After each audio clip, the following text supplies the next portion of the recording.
Hi, Magnify listeners. Hi, Magnify sisters. I'm Brooke Walker in the hosting chair today. So excited to settle into this cozy community and into what will be a fantastic conversation. Listen, I know this is an unconventional way to start, but can I tell you one little line that today's guest said after we hit stop, after the recording had ended? One little line came out that I will forever remember, and it was this: joy is your birthright.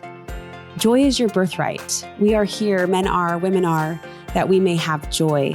And Lisa Valentine Clark has a beautiful testimony around that truth. In fact, she has a call and a charge for all women that it's time for us to evolve in our faith, to live a more sophisticated faith line in recognizing and realizing what President Nelson promised was true, that we can seek and expect miracles. And one of those miracles is joy. So get excited in advance, because joining us in this episode today is podcaster and comedian Lisa Valentine Clark. You know her. You love her. I love her. She's the host of The Lisa Show on BYU Radio. She's appeared in movies and commercials. She's a friend, a wife, a mother, a sister. And we are so excited to have Lisa as a speaker at Lift Up Your Heart, a Magnify Gathering that's happening this fall. We admire Lisa for a long list of reasons, but one of those reasons is how she uses her voice to speak to women, but also speak to the strength of women at their core. On her podcast, The Lisa Show, she hosts vibrant discussions with women from all walks of life. You might have heard her personal story of facing loss with fearless faith. And perhaps the thing I love most about this girlfriend is she can't leave the lighter side of life alone. And that's a compliment. This girl is always in for a laugh. And I'd like to add that Lisa is truly a force for good. We can't wait to dive in. Sister, how are you? Oh, I'm so good. Wow, what an introduction. I'm blushing. Thank you. You know what? Blush away, but I'll speak as a writer, producer, interviewer, whatever. You're one of those people that as you write the resume, you're like, there's not enough words. Did I say enough? Did I articulate? Of that long resume, what means the most to you as you're introduced as a comedian, a faithful woman, a sister, wife, mom? What means the most to you when you hear that long list of accolades? It's funny. You hear outside of yourself and you're like, who are they talking about? I'm here. I mean, I think for so long, identify like as a mom. I really love being a mom, and I love being identified as a friend, right? Like, I don't know, my friendships have meant so much to me. My faith means so much to me, and I feel like I want to say that I'm a friend of Christ. I'm a disciple. However, like all of my the titles that I like most are relationship titles. I love that you highlighted friend.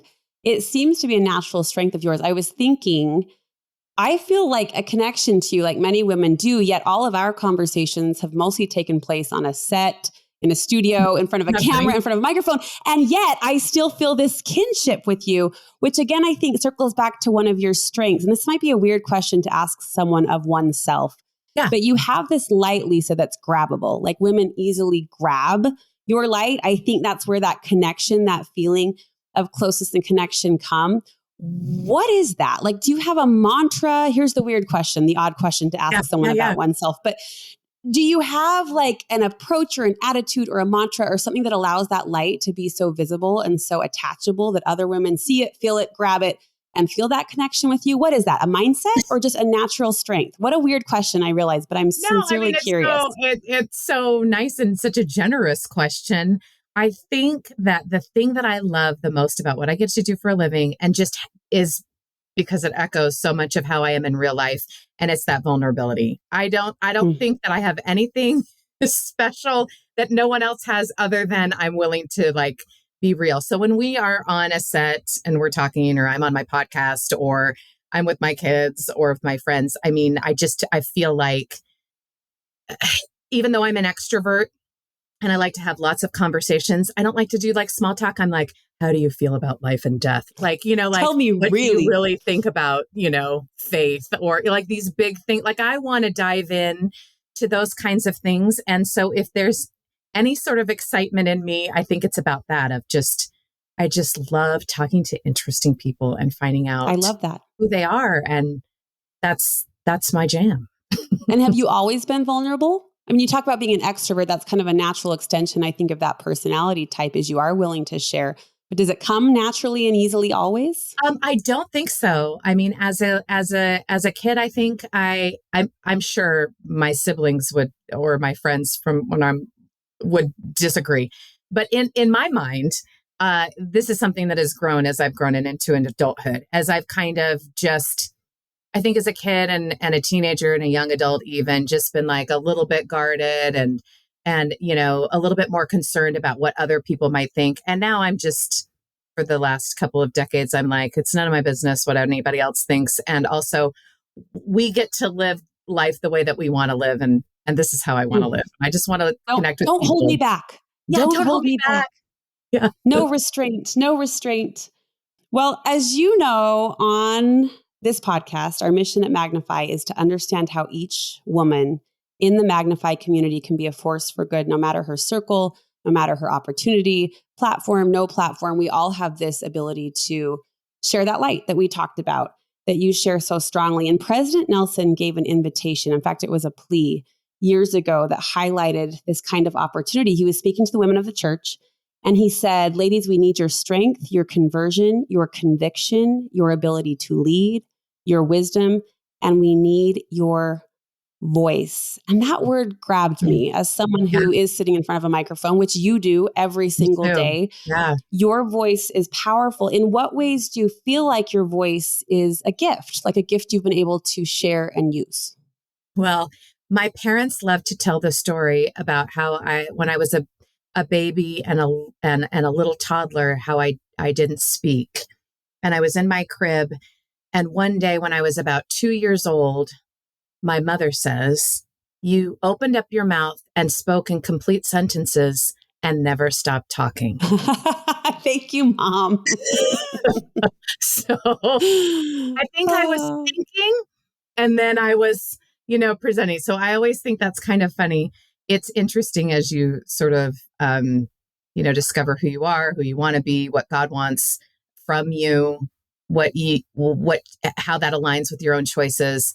And you see certain events in life sort of play out. I think all of those things contribute to, if you're looking for it, an undeniable like path or direction that you feel like it contributes to the purpose of your life. And, a lot of that through personal revelation. And I feel for whatever reason, and sometimes I'm like, why again? But sometimes I think the reasons are none of my business. I've been in the position many times in very weird circumstances, whether it's in film or in a classroom or with my family or in personal conversations, to be a voice, to say something at the right time in the right place. And I take it very seriously in the sense of like, I feel like it is a responsibility. I feel like our words and our actions have a lot more meaning than we think they do, that words have power. I was an English major. I taught high school English for a long time and taught online. And I just believe so much that words have power. And so being able to put out goodness and put out wisdom, whatever it is, experience, vulnerability, to use our voice is such a privilege, and I don't take it lightly. But I also don't take myself too seriously. And I think that those two things have helped me just to move forward in life, to use a voice and to not just say, oh, nothing matters. It doesn't matter. I just said that one thing, whatever. But to be mindful of it, but then also to move forward and not overanalyze what it all means in the moment, but just to go forward and do as much good as I can. I love that motion. And I actually think that story that your mom shared is so sweet for a couple of reasons, because we'll crown you a wise baby that 2 years old, you were, but you took a minute to process, right? We'll use that and think before you started talking. And of course, with age and experience comes confidence. But what do you do when you don't have the words? Is it that forward motion where you just kind of start and move and hope the spirit will catch up? Absolutely. Oh, are you kidding me? I mean, I feel that a good heart never goes to waste. I did a series on the Lisa Show podcast about how to do good better. And I interviewed Aaron Miller, who's now become a good friend, who talks a lot about how you really move forward. And he said, God doesn't let a good heart go to waste. He just said that like a couple of weeks ago. And I was like, that's that's what I think. You know how you're just like, you have like a nugget of information in your mind, and then all of a sudden, all of these past experiences zoom into focus, and you're like, that's what I meant. I feel that showing up is 90% of it. That God needs not, big, eloquent people who Mm-hmm. say the perfect thing. They just need more people willing to say the thing, or to Yep. be vulnerable, or to be honest, or just to share what they've learned. And I do think, in the power of that kind of community with church, with, establishing Zion, we talk about like, what is Zion? And it's a people, it's a community, right? And I feel like all of my brothers and sisters in the whole world are part of that they are all invited. So I feel that our conversations and the experience, the hard won experiences and knowledge that we've all had is better shared. And I think it helps to remind us that God is good and the miracles in our life. And I also feel like it helps to encourage each other. Talk about a time where I didn't know what to do or say. I mean, grief over, my husband of 25 years passing away. There were so many times where I was like, people would ask me well, what have you learned? And what does it all mean? And how do you feel? And I'd be like, I don't know. Like, I did not have the words for so many things. And so sometimes, like during those big moments when I don't know, somebody else has the words that I need to hear. Or sometimes I write it down and I think about it. And then I think, okay, that's what I thought, in retrospect. Yeah. I think a lot of times when we feel, or when we talk about saying the thing that we need to say, we put too much pressure on it as if it needs to be presented in one way. Like, my friend is going to come to me, and I'm going to say the perfect thing that's going to make them feel better. It's not just that one time or that one moment. Maybe you'll say something 4 months later. Maybe you'll write something and then they'll read it. Maybe they'll hear you on a podcast or something else. And at that point, and in that point of time, it will mean something to them, but it didn't at the time. I mean, I just think we need to open our eyes and not worry so much about the outcome, but worry about a willing heart. Yes. And we live in a time where it feels like, and you said this so beautifully, but you have to wax poetic or have something that bends the ear in we have to be clever in what we say. Or soundbite. You have to have the soundbite. I mean, we even do this in our religious culture, where after conference, you see these little one sentences come through. And I think the brightest truths are simple, right? The best truth is simple. And so I appreciate that permission to just move forward, even when you don't have the poetry or the depth that you feel like the situation deserves. And it can come with time, is what I'm hearing you say. Like, sometimes something lands differently 3 months down the road. Absolutely. In that same address, President Nelson asked us to speak up and speak out. And this is where, I mean, we touched on this, but this is where the heart pound can grab women, or the sweaty palms, where you're even sitting in Sunday school, something as simple as a weekly church meeting, and you're thinking, do I raise my hand? Do I have something to say? Have you seen moments where that invitation to speak out has gone well, has played out in your favor or in the life, or blessed the life of someone else? Oh, absolutely. I think that we need to pay attention to the things that we're passionate about.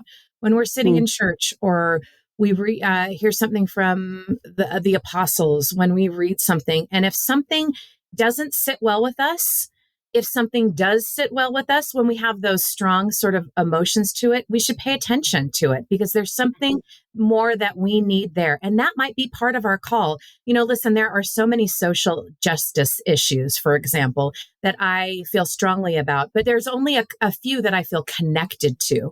And I think it's the same thing in our walk, with God, when we're on the covenant path, or as we're gaining experience, whatever our relationship is. There are some things that are important to us in a way that is so deeply personal that we need to pay attention to them. And I think that has led my personal study, or my personal direction, because you can't care equally about all the things. It becomes overwhelming. Like, I got to speak out about this and this, and this is a hot topic right now, and so is this, and which one do I focus on? And I think you focus on the one, like you were saying, that makes you feel uncomfortable or shifts around or things.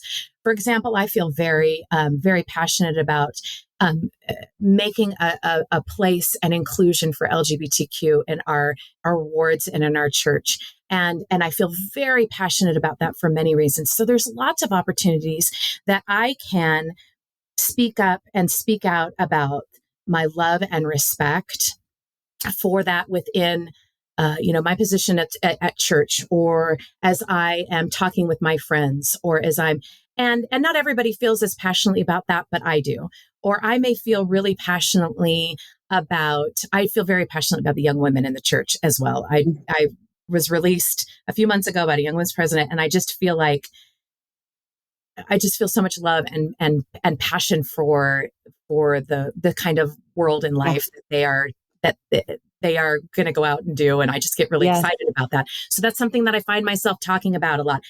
There are other issues, yes, that I should talk about, but I think that it's okay for you to say, maybe because I feel this way because this is part of my path, that this is I part have of something to say. Maybe I have something to say about this because of my experience in my family or with my life. And I don't think that those experiences that I have are random. So it's me like looking for personal revelation in different ways and honoring the experiences that I feel God has given me. Because listen, like the life that I have now and that I'm living and the experiences I'm having, I joke with my girlfriends. It's like it feels like just grab a deck of cards and just pull. And never saw that coming. It's Lisa's life experience bingo card. Like I have had so many experiences and have said so many things that I never planned as, like say an 18-year-old young woman thinking about the rest of my life, I ever thought I would do. And I have to kind of laugh about it or I would cry more. But I have to laugh about it by saying, like, I am a covenanted woman. I've been trying so hard just to do my best and to live a life with God. So it's not random. These are the experiences that I was intended to have. And I honor God for giving them to me. His ways are mysterious. Believe me, there's a lot that I don't understand, but I can't deny that it wasn't purposeful and that it's not good. And so I feel like that gives me more confidence to speak about the things that I've experienced. Yeah, I don't have to have something to say about everything, but for those cards I drew, that bingo card that for whatever reason God put in my hand, I'll play that and I'll speak to that. Because it's so honest, isn't it? When you ask somebody, what are you going to vote for? Then all of a sudden everyone's sort of, tension and you're like debating. But if you ask somebody, what's your experience with that? What do you know about this? Has this happened to you? What did you do? What did you feel like? How did you react? Did it go well? Did it go bad? You can't argue with someone's experience. And so you really come then when you have a conversation like that with somebody else, whether it's public or private, it's based in like true connection and not trying to convince somebody of another way, but trying to share a part of you. I love that. I love that so much. Not to bring back the blush, but we've highlighted a couple of your spiritual gifts, right? That vulnerability, that connection. And President Nelson did say, you sisters possess distinctive capabilities and special intuition. I love that word, intuition, that you have received as gifts from God. So there's the gifts that come, the gifts that have been bestowed, and then there's the trust or faith it takes to lean into those and to flex those and exercise those. How have you developed strength to play these spiritual gifts in the way that you do? I think nothing will bring out a spiritual strength in me than if it's something that my kids need. Mm-hmm. And so my kids have needed me to be, I'm a solo parent. I have 5 kids aged 26 to 16. And throughout their life, as their father's was sick and passed away, as they've had different life transitions and different faith or not faith experiences and schooling, just name any experience. And I feel like if there's a spiritual gift that I need either to be an advocate for them or to be a bridge to build for them to feel God's love or to create, good advice or anything, or just experiences, or just to increase in love in ways that they can experience, not me, then that is when I will get down on my knees and like pray for those spiritual gifts because the stakes are high. So I think that's sort of a mom's superpower, because it's like, well, if it's for my kids, I will.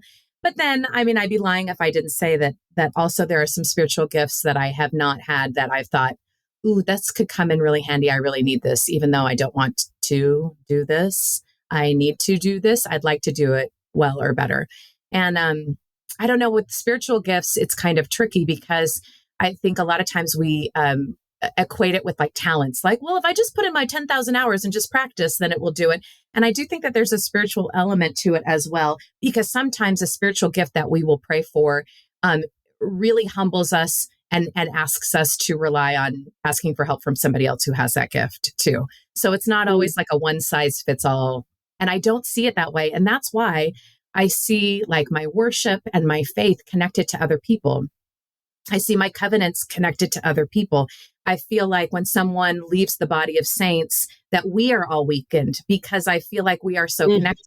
And a lot of times we're like, yeah, if you need a spiritual gift, you're supposed to pray for it. And 100%, like, of course, do it. But I think, at least in my experience, a lot of times it's like, that's not your spiritual gift. Go ask her. Go ask him. Go do that. Like, they want to help too. And that will strengthen you together in a way that you can't, that just, the math works out differently. It seems to like have a bigger effect. Magnify. I actually love that you say pray for your spiritual gifts. Maybe I missed this young woman lesson, but I was always taught to pray to have those revealed to you. Like they're already there, dust off, remove the dirt. Just reveal something about our personalities. I'm like, I want, give me. I actually love it because for the right purpose, you're not asking for something selfish. Like you said, serving the body of saints, you're asking for something that is purpose driven, right? That has meaning and significance to your discipleship. That you just cracked my brain open a little bit, like to pray for a spiritual gift. Sometimes you will pray for a spiritual gift and the answer is no. Do you know what I mean? Like if you pray for something, you got to be ready. It's going to be yes, no, not yet, maybe, we'll see. Right? Like it could be anything and you have to keep your mind open to that. But I think there's something very special and sacred in the asking in that your mind is focused on it, right? Like your mind is like, oh, okay. So now we're going to be looking for that. And so I think it can have sort of like a byproduct like to it that maybe you are drawn to other people who have that gift that you don't have. I am going to think on that. What is the gift that I want to ask for or work toward, right? Or build toward? There's probably many different ways to say it, but one of your other many spiritual gifts is your ability to see the lighter side of life. Have you always been this way, Lisa? Does this come naturally to you as well? So that is something. I was a born Midwestern Pollyanna optimist for sure. And it's a combination of genetics for sure. And my mother, I blame my mother. She is just like she just sees the best in people. She sees the best in situations. And if something doesn't work out, it will eventually. It's just not the end of the story yet. And so I have her voice in my head. I'm so glad I did.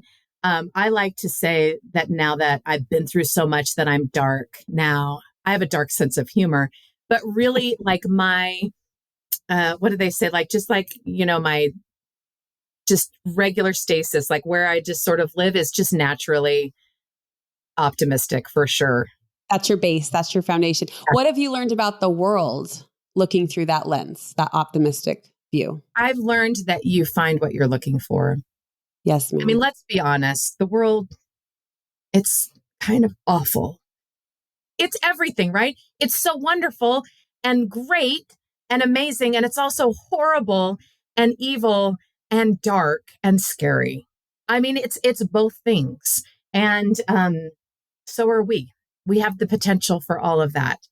And I do think that the greatest disservice that we can do for ourselves, for our children, for the next generation is to convince them that it doesn't matter. And that nothing that we can do can change the evil and the wickedness of the world. I hate that message because I don't think that's true. I think we have more power as individuals to change our own circumstances or just our attitudes or just how we relate to things. And we can be a bigger light and influence for others more than we know. I think I wish that were the underlying message, that it's needed more for sure in this day and age, but that we have more power than we think we do. I wish that were the prevailing thought of the day. Are there any other mind shifts that you think women would benefit from if we could just see it this way or look at it that way? Totally. I do. I also feel like we take ourselves too seriously. And President Nelson has told us time and time again that we are here to have joy. And of all the words that we could use, of all the words that Lehi could have done, I mean, Lehi knew pain and sorrow and travail and look, I mean, his kids try to kill each other. Like, come on, we're not trying to sugarcoat it. And of all the words that he could be inspired to have, and that President Nelson could emphasize to us time and time is that we're here to have joy. And we don't talk about that enough, says the widow whose husband died during the pandemic while starting a new career, raising 5 kids who were horribly depressed. Yeah, I've thought about it. I've thought about this word joy a lot for years. So I don't take it lightly. And it has everything. It doesn't have anything to do with our circumstances. And I kind of hate that. I think that was President Monson who said that. And I love him so much. But when he said it, I was like, I know, but stop saying it. I know it's true, but I can't hear it right now. I want it to be as easy as our circumstances, because then it seems achievable, but it really is. We really are here to have joy. And part of that is not taking yourself too seriously. Part of that is living intentionally. And another part is having a really strong personal relationship with Christ, I think, because then you have this kind of confidence and this kind of assurance and peace and completeness that you can't have in mortality without it. I don't think completeness is a beautiful word. I was talking to a girlfriend recently. Her mom is in the late stages of Alzheimer's, and she was praising her mom for her courage and her bravery and expressing how proud she was of her, how she'd kind of prevailed through this significant, mental, emotional, physical challenge. And she said something that's so interesting. She said, her lightness and joy of heart have served her through this trial, right? Through this. And I thought, sometimes we pass off levity or lightness as silliness. Yep. Right. And I've seen your sketches. You can get silly. Yeah. But I think there is something, we talk about the light of Christ, and that phrase, light of heart. I found myself thinking that is a blessing. That is a spiritual gift to be able to, as you just so beautifully described, see the optimistic side, no matter what's swirling around us. And I hear you on that. Yeah. I feel, my late husband did a really great job of this. He had ALS. He couldn't move or speak. He was stuck in a chair for a few years. And most people, nobody would have faulted him if he had just stayed in bed and complained. And do you know what I mean? And instead he was getting up, having us get him dressed and ready, which was a big deal. That was your chore chart. He was laughing, and he was directing plays and using adaptive equipment to create and to make people laugh. And, when he passed, he was in pre-production for 2 big plays. He'd planned this big anniversary surprise for me. He was our kid's self-ascribed seminary and theater teacher. He was making jokes. He was texting people funny, appropriate, inappropriate things, and just enjoying. He was living. And he often said that if I try to compare my life to what I had before or what I can't do or to other people, then I got very, very depressed. But I learned very quickly in my illness that if I just kept the focus on, God's not punishing me, this is just my life's path, and then focused on the things I could still do, the family and friends, then everything's different. And, 2 weeks before he passed away, he was like, I feel like George Bailey, the luckiest man in the whole world. I have the greatest friends and family. And I was like, excuse me, what? But for him, he was like, I know, I just do. I've had such a great life. I feel so lucky. And he wasn't faking it. This was just a private conversation that we had, but he lived that. And so I just think it is possible, but it takes conscious thought, and it takes faith and an honesty before God. And it takes surrounding yourself with people who are willing to play with you and to add their light and to be real with you. Don't you think that's key? Because sometimes it feels good to commiserate with someone who's going to meet you on the last ring of the ladder. That feels good sometimes in our mortal state, right? But your point that joy is not circumstantial. What might you say to the woman who says, okay, Lisa, you say joy is a choice. I don't feel like I have the ability to make that choice. What would be the first step forward in maybe stepping into that joyous circle? I would say take the next good choice. Nothing has to be all good or all bad. You know how something happens, you get a bad phone call, you get a bad whatever, and then you're like, well, my day is ruined or my week is ruined, and you lean into that. What if you just took 10 to 15 minutes to be like, this is the worst. I hate this. And you called your friend and you were like, let me tell you the 5 reasons why I hate this more than anything else. And then what would happen if then you were done and then you started laughing, or something good happened, or you did something else and shifted that energy. And if you were able to get in and out and observe your emotions and observe your thoughts and honor them, not shove them down or stifle them, but honored them, but just didn't fall in love with them. And you know what I mean? And say, this is my identity now, like Chris used to say, like, ALS is the least interesting thing about me. Like, look how good looking I am, or, whatever he would say. And he was. And he was like, then focus on that. Like Yeah. why Yeah. can't it be both? Why Yes. can't we just acknowledge that we're not here just to have an endless stream of happy experiences, but that we are getting experiences, and some of them are going to be good, some of them are going to be bad. Some of it someday. And listen, I've had those days where it's like, oh, I'm not getting out of this today. Yeah. I'm not Yeah. trying to like, I've had those days, or even like a week where I'm like, oh my gosh, I just keep crying. I'm really, really sad. But just knowing, but what if you didn't feel like that tomorrow? Like what, just allowing for the good. And again, the things that you focus on and cultivate and put a microphone next to are the things that are amplified. So what are you going to choose that you do that? And how proactive are you going to be in that? So if you are saying, I am so mad, or I'm so depressed and I don't know what to do, what if you went to your happy friend and was like, okay, give me an idea?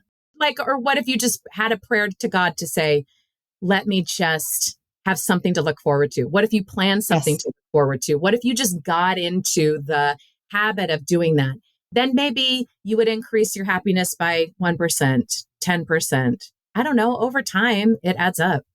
Yes, ma'am. I'm not good at math, but that seems to happen. That seems to I'm throwing happen. a lot of numbers around willy-nilly, but I'm not doing any of them. But I'm sure it works out.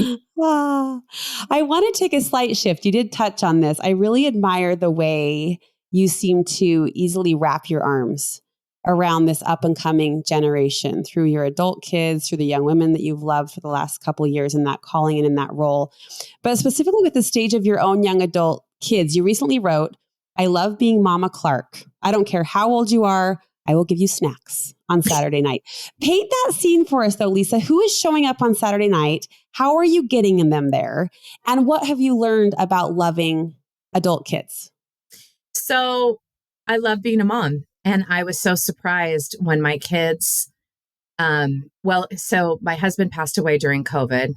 And then when everything opened up about a year later, my 3 oldest moved out, and it was quite sudden and abrupt. And I found myself mourning on a different level. And it was so much more painful because I was doing it alone and I wasn't doing it with my partner, and I hated it and I still hate it. But yet I know, and this is my phrase that I repeat in my head probably 12 times a day, this is developmentally appropriate. This is what we wanted. This is what they're supposed to do. And I don't want to be that kind of mom that my kids worry about, that they think that they have to take care of.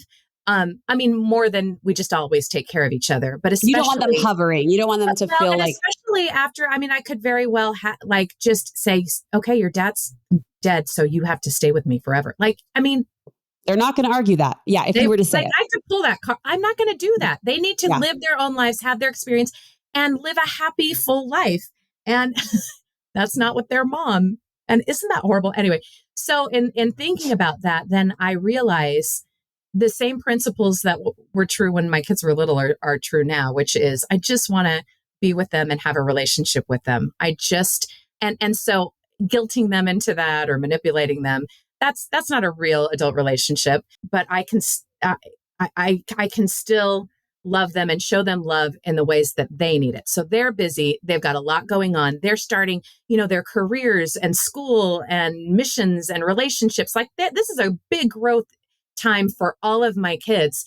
And so I don't want them to be like, oh, we got to go over to mom's or whatever. So Sunday night, I just make a big meal and I just have fun drinks and fun snacks always, so that if somebody comes, I can always whip up something if there's more people that come. And I just tell them, you can bring the person you're dating, or you can bring your partner, or you can bring your friends, or you can bring, friends that your new roommates or whatever, or your mission companions or what, like it's an open door, come on over, let's have fun. And they just stand around and they joke with each other and they tease me.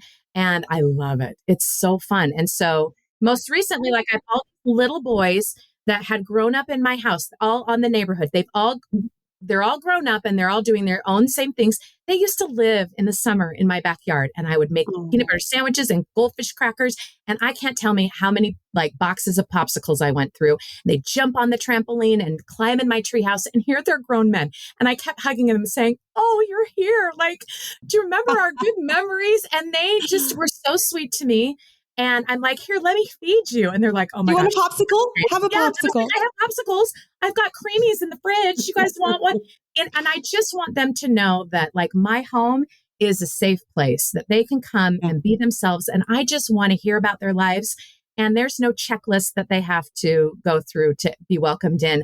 I am just so privileged to love them. And I want them to know that even though they're not my kids, like they were in my home and I loved them like my kids, and that I will always care about them. And if they ever need anything, they can come to me. And I tell my young women that too. I'm like, you think these young women leaders are just like, well, this is my calling, I guess I'll do it. We got better things to do than to take off time to work, to go to camp and to go to girls, like all this stuff. Like we do it because we love you and we know that it matters. And I said, so if it's 5 years, 10 years, 20 years, and you're like, you get a new job or you have a baby or, you know, you got the career that you wanted and something funny happened, I want to hear about it. Like no Yeah. time doesn't mean anything to me anymore. And that is, and I want them to feel that love. I want them to know that it's not conditional. So I love that you're holding that relationship as precious. You said it's my privilege to love you. it's my privilege to be in their lives.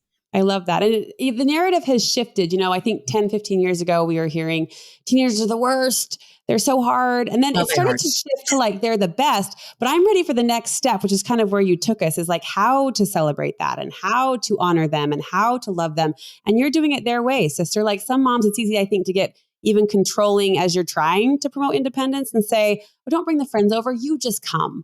Or it should look this way, or I want just you. It's easy to get kind of self-focused on what that relationship should look like. But you're saying, I'll do it your way. I'll bend with you. Well, because a real relationship and a real adult relationship has to be mutually like, you know, beneficial, and two people have to show up authentically and vulnerably themselves in order to have a true adult relationship. And that's really tricky as they end their teenage years and go into adult years, because it's like when they're in your home and you're still like, this is what I think, this is what I believe. I really want you to believe and think everything that I do, because every parent does. And I don't think that that inclination is necessarily wrong, but nowhere in the history of the universe has any kid thought and lived exactly like their parent. Like exactly. Do you know what I mean? We're meant to be different. We're meant to influence each other. And I think that by modeling that, I can be open. Like some of my kids are in the church. Some of them are not. Some of them have a relationship with Christ. Some don't. But I don't have to edit myself when I say, "Oh, I learned this funny thing in primary. I sang with the kids, and you guys would love it." Or, "Do you guys want to come to sacrament with me? I'm singing in this," or whatever. I don't have to, or come to your sister's farewell or homecoming. I don't have to. I don't want to edit myself, and I don't edit myself because I want to come to them authentically. I don't want to suddenly be a different person. And that requires me to then say, you know, if they're saying, yeah, no, I don't want to come to this, or yeah, I could come to this, or whatever, they know that they can be honest and vulnerable and authentic. And that ultimately has us to have a place where we can really communicate, I think, in a better way and love each other.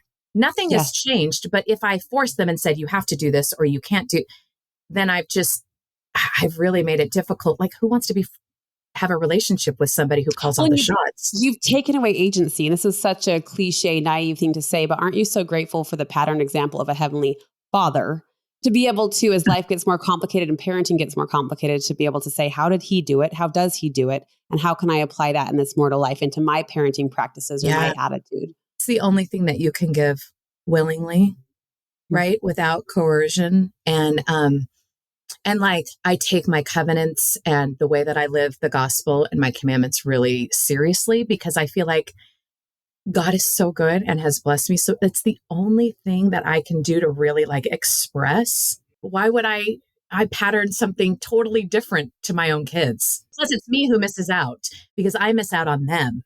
And I do believe that there is something wonderful and special about the younger generation that is coming up that will be able to do things that are needed, that I don't know, that just that are like blessing the world in a way that like we couldn't even imagine. So yes, again, it's our privilege. I'm going to think of that line. Privilege. It's It really our is. privilege to love you and to watch you. I want to shift to a little word. It's a big word actually, but the word is miracles. And the Magnify community of women, we're gathering this year in several in-person events to talk about seeking and expecting miracles. These events are called Lift Up Your Heart. You are one of the speakers. People are going to be clamoring for their seat to hear you. I'm going to be one of those women. But the word miracle is interesting. Lisa, do you think we overuse it, underuse it? What do you think about our interpretation of that word? Hey, Magnify listeners, it's Sarah, podcast producer here, and I'm just jumping in really quick because you heard Brooke talk about our events, and I wanted to tell you a little more, plus that as a podcast listener, we have a special discount code just for you. So Lift Up Your Heart is our event that is coming this fall. At these events, you're going to hear from inspiring speakers like Lisa and Brooke, uplifting music, and encouraging conversations. And you heard Brooke set up a question about miracles. Well, these events are going to focus all around President Nelson's invitation for us to seek and expect miracles. Lift Up Your Heart is for women ages 16 and up. You can bring your mom, your daughter, your Relief Society sisters, or just bring yourself because we need each other and we need you. So we have that special discount for listeners only. It's podcast 10, and you can enter that at checkout at magnifythegood.com/events. So again, that's podcast 10, PODCAST 10 at checkout, and you'll get $10 off per registration. Now, speaking of miracles, let's get back to Lisa. Oh, I think it's so polarizing, don't you? It's like that quote, either everything's a miracle or nothing's a miracle. You know, we throw that quote around all the time. And so we are looking for it. And I think all of us to hold in our hearts, at least I do, the miracle that we wanted more than anything that we didn't get. You know, if we could write it on a piece of paper, like, this is the miracle I wanted more than anything. We all have an answer immediately. And I didn't get it. Yeah. And we do this funny thing where when we share miracles, instead of it just being what it should be, which is just sharing goodness, we compare it to ourselves. We say, okay, so I'm praying for a cure for an incurable disease, but this person prayed to find their keys and their prayer was answered and mine was what? Wait, what? You know, and we put so much pressure on, and here's the thing, there can be a miracle in both. And so this idea of miracle is like, ooh, I remember when President Nelson, he asked us to seek and expect miracles. And that was a gut punch to me. I was like, oh, I'm not falling for that again, was my first thought. My first thought was like, oh, I'm not. And then I was like, Lisa, it's a prophet. Like, oh, you have a strong, like, physical and emotional reaction to this. So now this is what you have to study. This is what you have to pay attention to. And I Lean was like, in. brother. Yeah. And so I did. I'm still studying on miracles. Like, what are they? Why would a prophet in this day and age, knowing all the things that we are all facing, ask us to seek and expect miracles? And now on the other, it's been a few years since I heard that. And now I have seen personally why it is such wisdom to follow the prophet, even when you want to roll your eyes and have a bad attitude. And it maybe especially when you do, because there is something powerful in seeking and expecting miracles that fundamentally shifts the way that you see your life purpose. Can you point to one, or would you share one that has cemented that testimony for you? Yeah, I mean, that's the thing, is that, I mean, there's so many. Here's the thing, when you're looking for something and you're desperate to look for it, God is good and he will show you and he will reveal the miracles to you. The thing that I have learned the most is that God is continually blessing us. And because he's such a generous, anonymous God, he gives a lot of his goodest blessings without credit. And being able to witness most of the time in retrospect, because that's how I roll, those blessings has caused me, has humbled me, in a way that I've never experienced. There are so many miracles that happened the way that we were carried when Christopher was living with ALS, things that could have gone horribly wrong. And I realize that it's really ironic to say that because he had a horrible disease and it was cruel and probably, I mean, in my mind, the worst disease that you can get because you just slowly fade away. And he died. But I cannot sit here and say that we didn't get miracles. And that was kind of my wake up call to that, of when I was looking back and I was thinking, but you felt God's presence in this moment.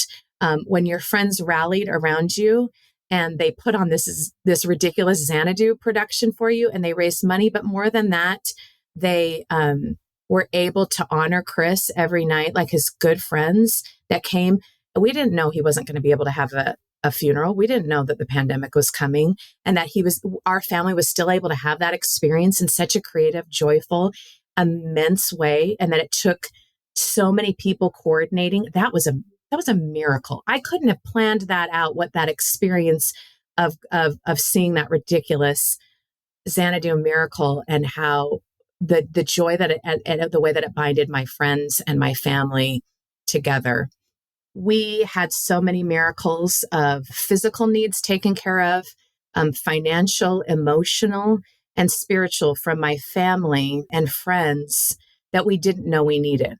And I wasn't able to recognize until in retrospect, being able to put an addition on our home, the way that this job that I have, doing a podcast, is a very specific miracle that I could not have planned out. Things that I didn't even know that I should pray for were such blessings and such miracles in our family that that whole time felt so sacred. You know, our home felt like how I feel in the temple, like just this set apart, sacred time. We thought at the time, the whole world is shut down and now we can't have our physical therapists and our CNAs come in and help us. I just thought, there's no way that I can lift this grown man. There's no way I can take care of all the needs of my kids and still be working. And this is too much. This is crazy. And yet that time, I look back, it was perfect. None of my kids have any regrets about not spending enough time with their dad because we were all forced to.